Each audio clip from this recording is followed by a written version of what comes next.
Well, my name's Donavan. I'm from California. I'm an outdoorsman and a surfer. I would sum myself up as an outdoor enthusiast and a teacher. I was raised out in the wilderness of Northern California. I started surfing when I moved to Costa Rica approximately 9 years ago, and I was just around the surf culture and seeing it and watching it, and it drug me into it. As soon as I started surfing, I caught my first green wave. I knew I was hooked. That was it. I believe it's because of the connection I get with nature. Not only the connection that I get, but it's the interaction that I get with it from nature, right? The Hawaiians called it aloha, or living in aloha. And that's the matching of the mind and the heart and the breath with nature. And so I think that's the most important thing I get from it. It's going out and getting in connection and getting into this natural rhythm of the nature that's around me. And I think that's the most important thing I get from it.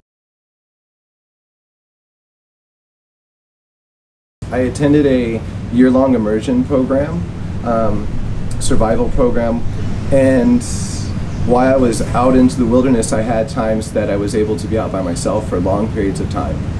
And I was able to fast. I was able to turn off the outside world, basically, and do things that the teachers from Jesus to Buddha have talked about, going out to the wilderness to find oneself and to ask the questions about life. So that's something that I decided to do.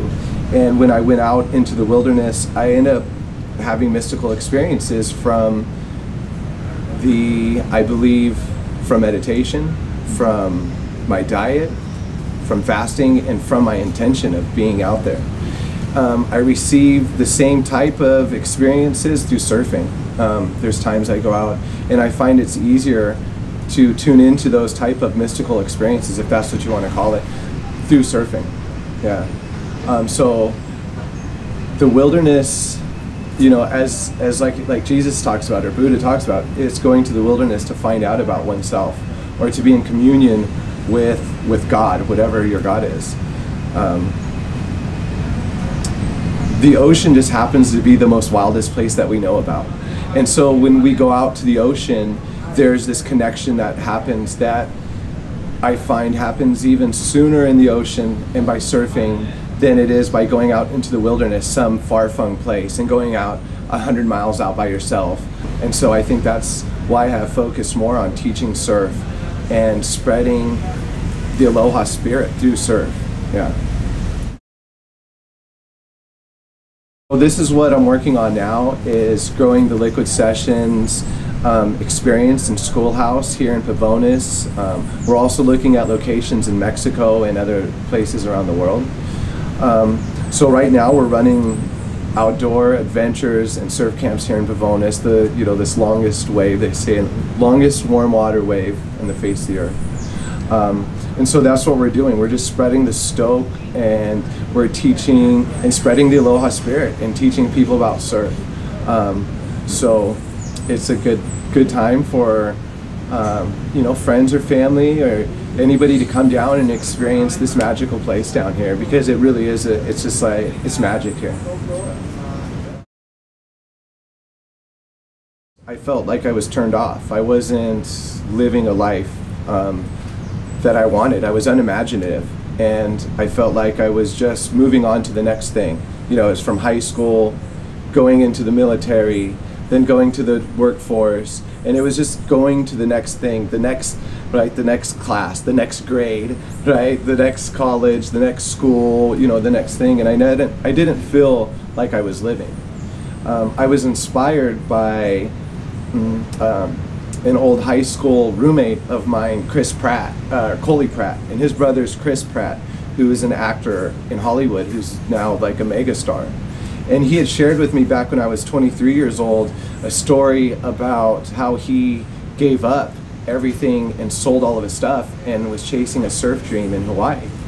And when he was doing that, he was discovered, and now he has been all over MTV and on the movies and everything. And so that story inspired me.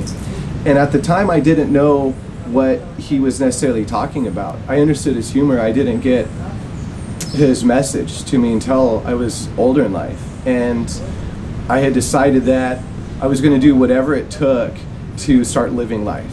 That the possessions, the accumulation or the comparison or whatever life is about, that is the mainstream idea of about living, that everybody seems to be living, that thing about the future, living for the future. I decided I wanted to change that. And so that's when I left to Costa Rica and I started surfing. That helped me realize that life is about the moment right now. Surfing brings you back into this moment, it brings you into the now. And once I was able to realize that and live that, my life started changing for the better. It also started in me the desire to start teaching. Yeah, start sharing more of this creative process. Yeah, so that's what I think life's about. It's about learning and sharing. Yeah.